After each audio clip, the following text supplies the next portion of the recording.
3 weeks after my stroke, a woman I barely knew pressed a folded napkin into my hand and whispered, "That man is not who you think he is." I thought she was confused. She was a night nurse I'd exchanged maybe 30 words with. But what I found 4 days after leaving that rehab center proved that she was the only person in that building telling me the truth. I need to back up. My name is Martin Caldwell. I'm 64 years old. I spent 31 years as a principal at Eastgate Elementary in Memphis, Tennessee. I retired 2 years ago when my knees started complaining louder than the kids ever did. My wife Ruth passed away 6 years before that ovarian cancer, 14 months from diagnosis to the end. We had one child together, our daughter Diane, and she gave us one grandchild, a boy named Tyler who just turned 8 last spring. After Ruth died, the house felt too large for one person. 4 bedrooms, a wraparound porch, 2.5 bathrooms, and a yard I couldn't stop mowing because stopping felt like giving up. But I adjusted. I learned to cook from Ruth's recipe box, a wooden thing with hand-painted yellow flowers on the lid that she'd carried from her mother's kitchen in Knoxville. I joined a book club at the library. I went to Tyler's soccer games every Saturday morning without being asked. I was fine. Not happy exactly, but steady. Like a clock that still keeps time even after the person who wounded is gone. Then came the morning in February, when I was reaching for a box of oatmeal in the cereal aisle of the Kroger on Union Avenue, and the left side of my face went numb. I don't remember falling. I remember the fluorescent lights above me, and a teenager in a green apron kneeling beside me saying, "Sir, can you hear me?" Then the ambulance. Then a hospital room with a blood pressure cuff that beeped every 20 minutes. All night long. The doctors said it was an ischemic stroke, mild in scope, no permanent damage to speech or movement. Lucky. They kept using that word. Lucky. I didn't feel lucky. I felt like someone had reached into my chest and loosened something important. They transferred me to Meadow Ridge Rehabilitation Center after 4 days. It was a quiet, clean facility out toward Germantown. My room had a window that looked out at a courtyard with a dogwood tree. Physical therapy every morning. Occupational therapy after lunch. And long evenings where the television played shows I didn't care about, and I thought about Ruth and whether she'd have found a way to make even this funny. Diane arrived the day they moved me to Meadow Ridge. She drove down from Nashville where she and her husband Derek had lived for the past 7 years. She walked through my door with a tote bag over one shoulder and tears already starting, and I told her, I was fine. I was fine. Stop looking at me like that. She laughed and hugged me, and I held on longer than I meant to. Derek came the following weekend. He shook my hand, asked the doctors good questions, brought me a bag of the peanut butter crackers I liked. He was a financial consultant, Derek. Worked for a mid-size firm in Nashville. He was 41. Well-dressed in the way that made you notice it. The kind of man who always knew the right word for a situation. I'd never disliked him. I'd never been entirely comfortable around him either. But I'd chalked that up to being the father of a daughter. You never think any man is quite right for your child. That first week at Meadow Ridge, Diane visited every other day. She brought food from home, sat with me through therapy sessions, asked the nurses about my medication schedule. She was attentive in a way that made me feel both grateful and slightly embarrassed. She's a good woman, my daughter. She always has been. The night nurse on my hall was a woman named Loretta. She was somewhere in her early 60s, with silver braids pinned at the back of her head and reading glasses she kept perched on top of them like a headband. She didn't fuss over patients the way some of the younger nurses did. She checked vitals, adjusted pillows, handed out medication cups with a calm efficiency that I found more comforting than any amount of hand-holding. We talked sometimes when she came in late at night and I couldn't sleep. She'd grown up in Byhalia, Mississippi. Her husband had retired from the post office. She had 2 daughters and 5 grandchildren, whose names she could rattle off with the speed and pride of someone reciting a winning roster. I liked her, but we weren't close. We were 2 people sharing a small amount of space during difficult hours, which is its own kind of intimacy. In my second week, Derek visited on a Wednesday. Diane wasn't with him. He came alone, said he'd been in Memphis for a work meeting, and wanted to stop by. We talked for about 40 minutes. He asked about my recovery, about the house, about whether I'd thought about my finances now that I was going to be out of work for a stretch. I told him I wasn't worried. Ruth and I had been careful. The house was paid off. My retirement accounts were healthy. I'd have my pension and Social Security starting next year. He nodded slowly. He said something about how maybe it was time to think about a financial power of attorney. Just in case, he said. So that if something happened and I wasn't able to make decisions, someone could step in and handle things. He said he could help me set it up. He had contacts. He knew the process. It wouldn't take long. I told him I'd think about it. He left. And I sat there, in the quiet of my room, looking at the dogwood tree in the courtyard and feeling something I couldn't name. Not alarm exactly. More like the way the air feels right before a storm when everything goes very still. That night, around 11:30, Loretta came in to check my blood pressure. She was quiet while she worked the cuff. I could tell by the way she moved that something was sitting on her mind. When she finished writing in her chart, she stood for a moment without leaving. I said, "Everything okay?" She looked at me, then at the door, then back at me. She pulled something from her pocket, a paper napkin, folded twice. She set it on the bedside table beside my water cup. "You didn't get that from me," she said quietly. Then she left. I opened the napkin under the glow of my phone screen. Her handwriting was small and careful. It said, "Your son-in-law was on his phone in the family room last Tuesday night. I heard him say once the POA is signed, we can move fast. Martin, be careful who you trust." I read it 3 times.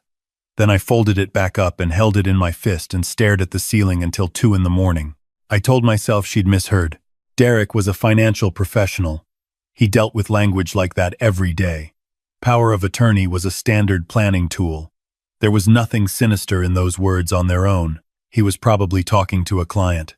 He was probably being helpful, the way he always tried to be helpful, but I couldn't stop hearing it. Once the POA is signed, we can move fast. I tucked the napkin into Ruth's recipe box, which Diane had brought me because I'd asked for something from home. I kept it on my nightstand through the rest of my stay. Every night when I couldn't sleep, I looked at the yellow flowers painted on the lid and thought about what Loretta had heard. I was discharged from Meadow Ridge 11 days later. Diane drove me home.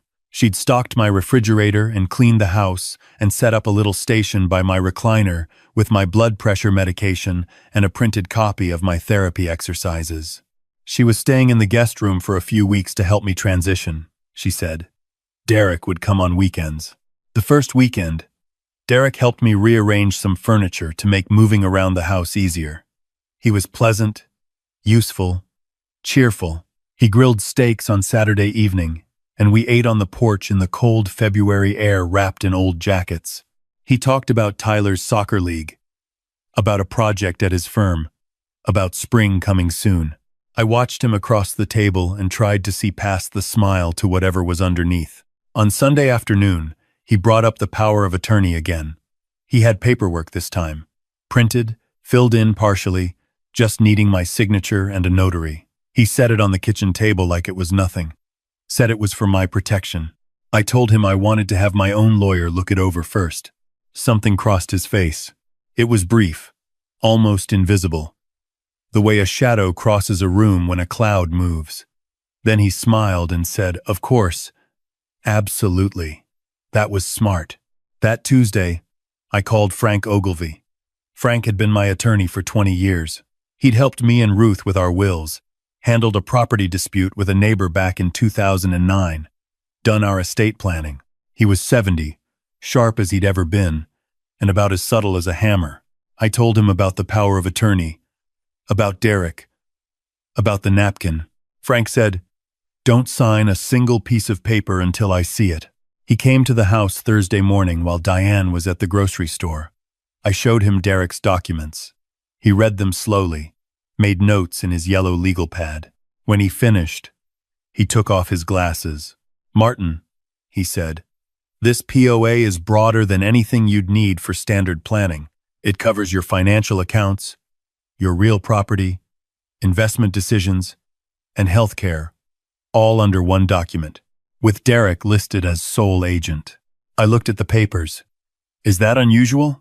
It's not illegal, Frank said, but it's aggressive. If Derek were acting in your interest, he'd want Diane listed alongside him, at minimum, or a neutral third party. He paused. Can I ask you something? Has Derek ever had financial difficulties? That you know of? I didn't know. That was the honest answer. I'd never asked. Frank told me to say nothing to Derek yet. He wanted to do some looking first. He had a name for me, a woman named Carol Sims, a private investigator out of Bartlett who'd helped other clients in situations he described only as similar to yours. I asked him how similar. He looked at me steadily and said, similar enough that I want you to call her today. I called Carol from the back porch.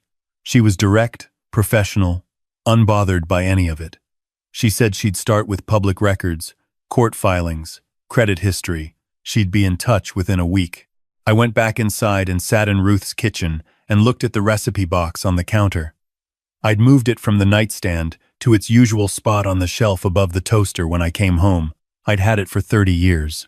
Ruth had given it to me the year before she got sick, said she wanted me to have her recipes in case she wasn't always around to make them. I'd thought she was being morbid. Now I understood she was being careful. I opened it, found the napkin where I'd stored it, tucked behind her card for apple pie. Loretta's small handwriting. Be careful who you trust. Carol called me 6 days later and asked if I could come to her office. She had a conference room with a whiteboard and a folding table and 2 chairs. She sat across from me and opened a folder and laid things out the same way you'd explain a plumbing problem. Steady, without drama.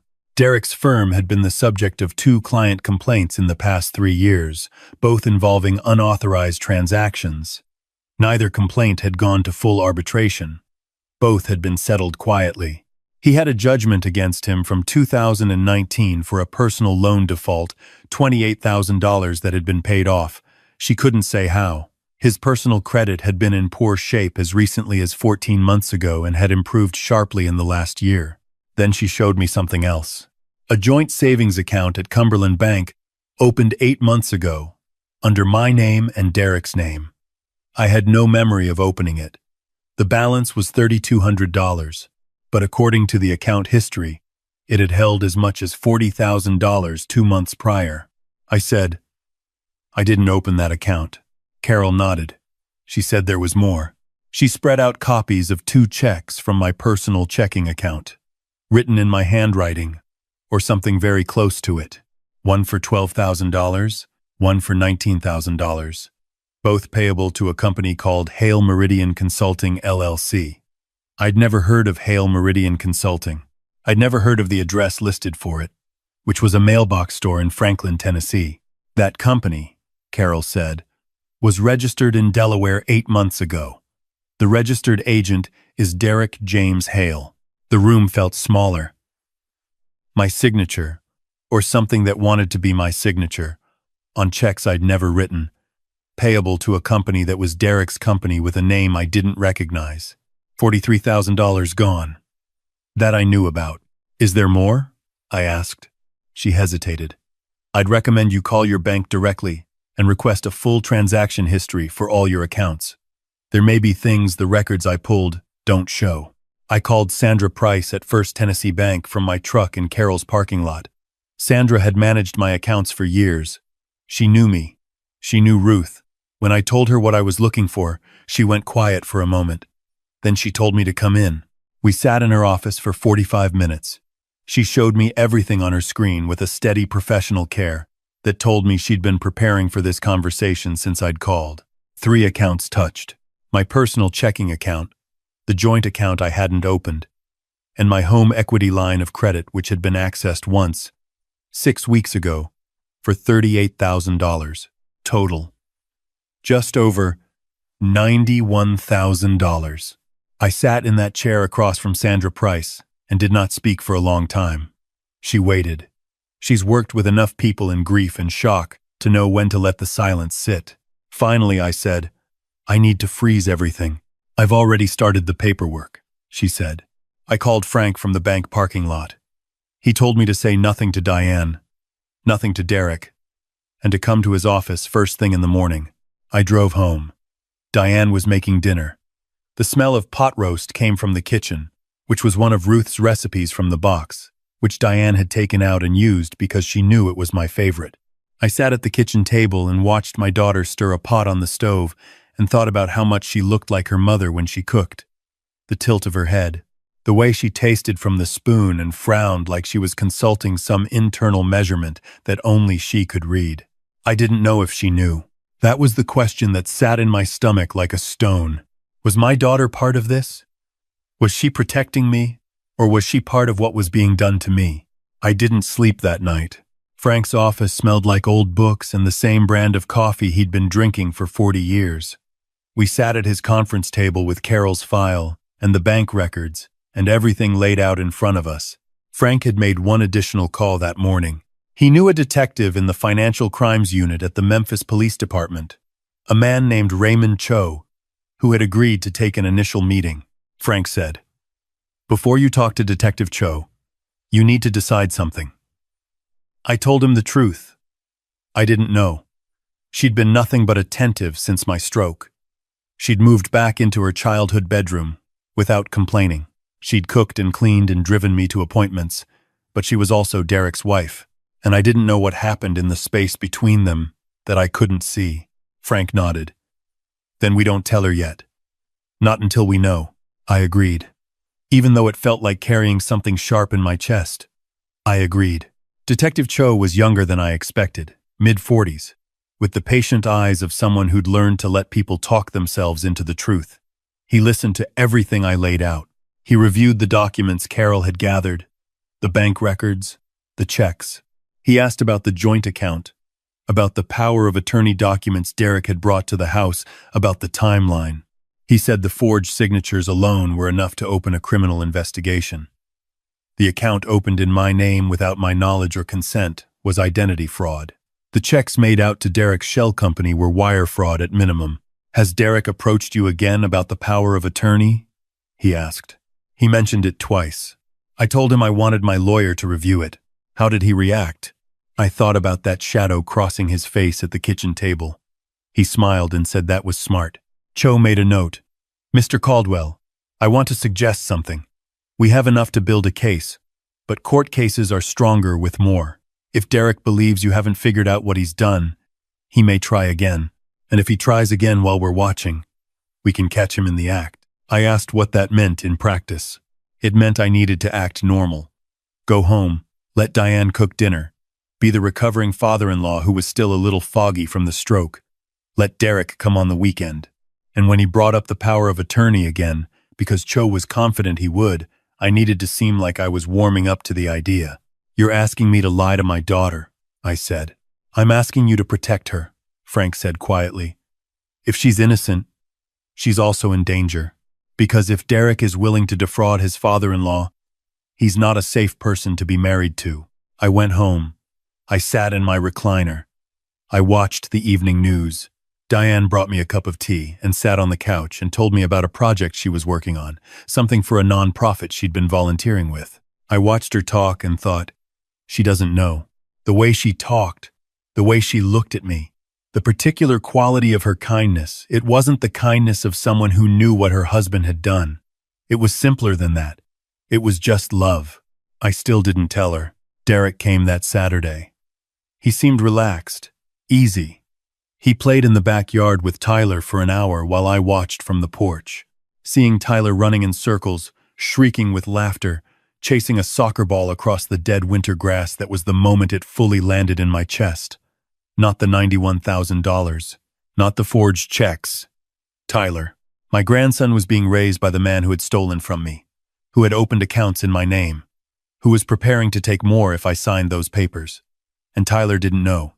Tyler was 8 years old and he didn't know, and he didn't deserve to carry any of this.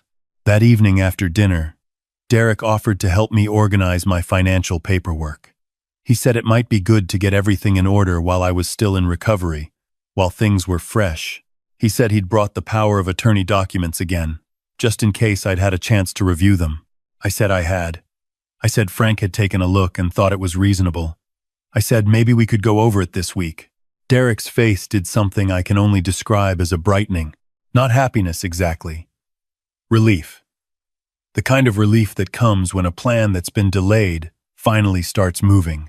He left around 9 o'clock. He kissed Diane goodbye in the doorway. He shook my hand. He said, "I'm glad you're on the mend, Martin. We're going to get everything sorted out." I said goodnight and closed the door and stood in the hallway listening to his car back out of the driveway. Then I texted Frank. He took the bait. What happened next was not something I chose lightly. Cho and Carol and Frank developed a plan that made me uncomfortable in the way that necessary things sometimes do. Derek was going to come back Wednesday evening to go over the POA paperwork. I would agree to sign it, but Frank would be there, in the house, waiting. When Derek arrived and spread the documents out on the kitchen table, I sat across from him. I listened to him explain every section. I asked a few questions, the kind a man who doesn't fully understand would ask. He answered them all patiently, warmly. He was good at warmth when he needed it. Then Frank came through from the kitchen. Derek looked up. His face shifted. Frank set a folder on the table next to Derek's documents. He said, "Mr. Hale, I'm Frank Ogilvy, Martin's attorney. We need to talk about Hale Meridian Consulting." The color left Derek's face the way water leaves a sink when the plug is pulled, fast and all at once. What followed was not quiet. Derek's voice rose and fell in cycles: denial, then justification, then anger, then something that sounded almost like pleading. He said the checks had been for consulting work I'd authorized.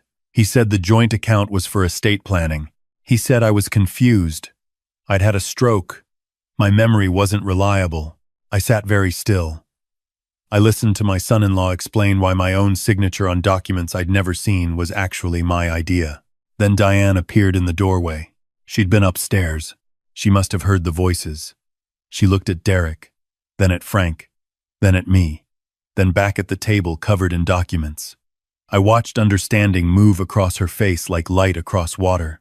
Slowly, then all at once, she said, "Derek, what did you do?" It wasn't a question. Derek tried to speak to her. She held up one hand and didn't look at him again. Cho arrived 20 minutes later. He'd been parked 2 houses down. He came in, reviewed what was on the table, asked Derek several questions. Derek's attorney, a man he called from my front hallway, voice low and shaking, arrived within the hour. Cho arrested Derek that night on suspicion of forgery, identity fraud, and financial exploitation of a vulnerable adult. I watched the police car from the porch. Diane stood beside me. She didn't cry. She held my arm with both hands, like she was trying to keep herself from floating away. "Did you know?" I asked. I had to ask. "No," she said. Her voice was flat and absolute. "No, Dad. I didn't know." I believed her.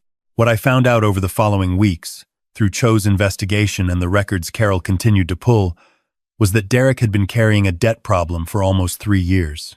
A failed private investment money he'd put into a startup that collapsed had cost him $68,000 of his own savings, and another $40,000 he'd borrowed from a private lender at terms I couldn't maintain. He'd been hiding it from Diane. He'd been looking for a way out, and my stroke had given him what he saw as a window: a father-in-law who was temporarily weakened, a daughter who was occupied with caregiving, the perfect conditions. He'd planned to have the POA in place before I fully recovered.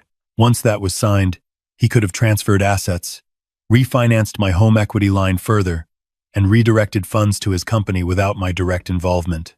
He'd already moved $91,000. His plan, as far as Cho could piece together, was to move another $150,000 before the end of spring. The trial took place 7 months later. I sat in the courtroom the same way I used to sit through difficult parent conferences, straight-backed, hands still, face composed. You learn that in 30 years of school administration, you learn to hold yourself together when things are falling apart around you. Carol testified about the accounts and the records. Sandra Price from the bank testified about the forged signatures and the unauthorized transactions. Frank testified about the power of attorney documents and the circumstances under which Derek had presented them.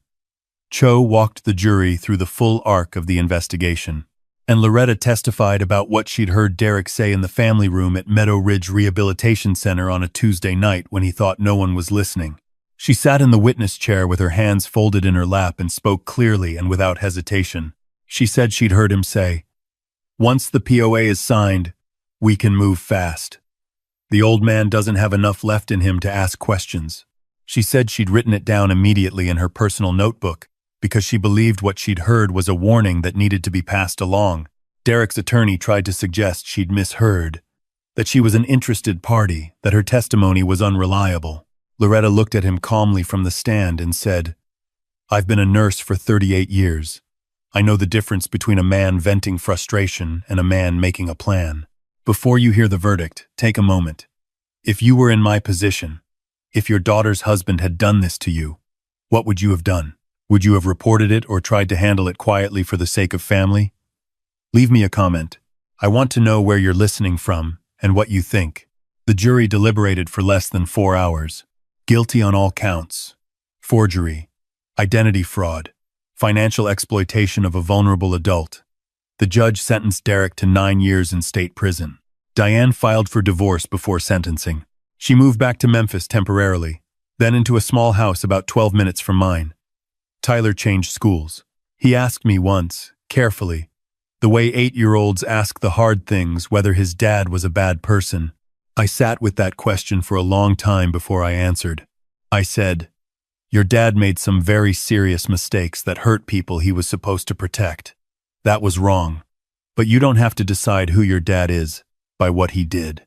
You can decide who you are by what you do." Tyler thought about that. Then he asked if we could watch the Grizzlies game. We watched the Grizzlies game. Months passed. The money that could be recovered was recovered, about $67,000. The rest was gone, dispersed through Derek's debts and the shell company and channels that Carol and the prosecutors mapped but couldn't fully reverse. I accepted that. What's gone is gone. What matters is what's still there.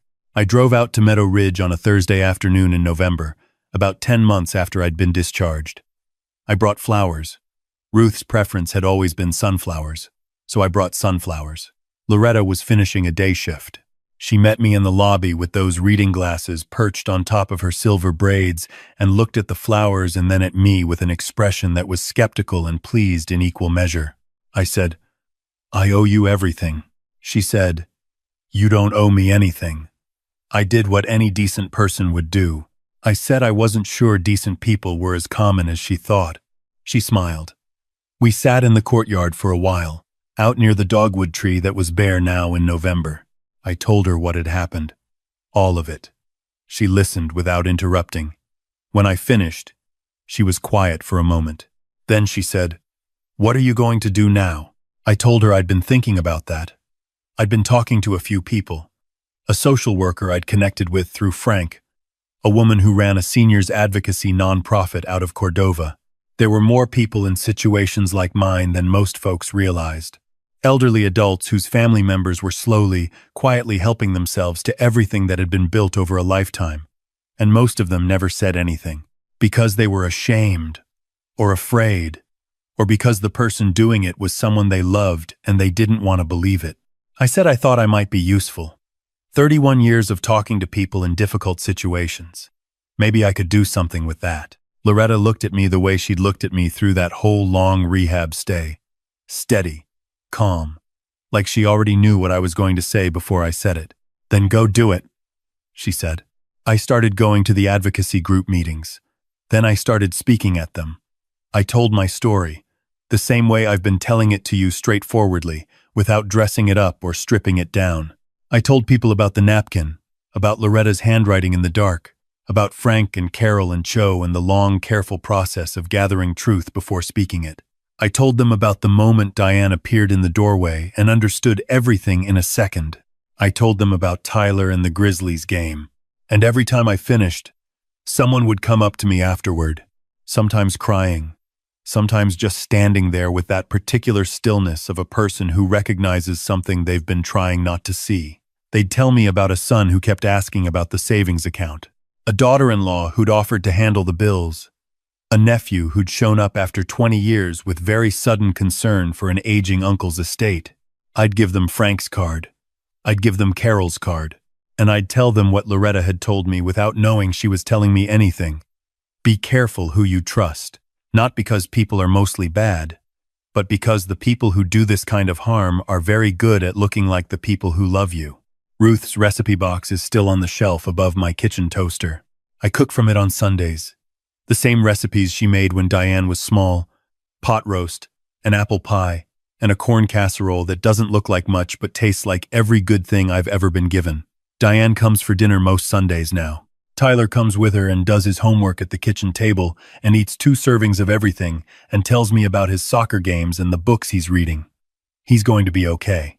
He's resilient in the way children are when the adults around them are honest with them, when they're not asked to pretend that hard things aren't hard.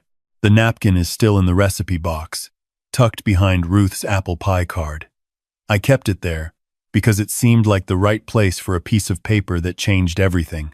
Loretta asked me once if I'd forgiven Derek. I told her I'd gotten to a place where I didn't think about him much, that I wished him no harm, that I hoped prison gave him the kind of quiet that forces a person to reckon with themselves, but that I wasn't going to spend my energy maintaining a feeling about a man who had done what he'd done and felt, as far as I could tell, no remorse until the courtroom took that option away from him. She said that sounded about right. I'm 64 years old. I almost lost my house, my savings, the security that Ruth and I spent 30 years building together for our family. I lost it to someone I ate dinner with, someone I watched play with my grandson in my own backyard, someone who looked me in the eye and helped me rearrange furniture and shook my hand and called me by my first name like we were friends. But I'm still here. My daughter is 12 minutes away. My grandson tells me about soccer games, and on Sunday evenings, my kitchen smells like something Ruth would recognize. If there's one thing I want you to take from all of this, it's what Loretta understood instinctively on a Tuesday night in a rehab center hallway when she heard something that didn't sit right. You don't need proof to pay attention. You don't need certainty to ask a question. The feeling that something is wrong is not paranoia. It is your oldest, most reliable protection doing its job. Don't wait until a stranger has to hand you a warning on a folded napkin. Trust what you're already feeling. Ask the hard question early, before the answer costs everything to find out. If someone who loves you is making you feel like a resource instead of a person, that's worth looking at. If someone keeps finding reasons to get between you and your accounts, your documents, your independence, look at that too. And if you find yourself making excuses for the behavior of someone you trusted, the way I made excuses standing in that rehab room holding a napkin I didn't want to believe, stop. Just stop. And see what's actually there. You worked too hard for what you have. You loved too much. You deserve better than to have that love used as a door left open. I'm still here. And I intend to stay a while yet. If this story reached you, please leave a comment and tell me where you're listening from. And if you know someone who might need to hear it, share it. Sometimes the most important thing we can do for the people we love is hand them the warning before it's too late.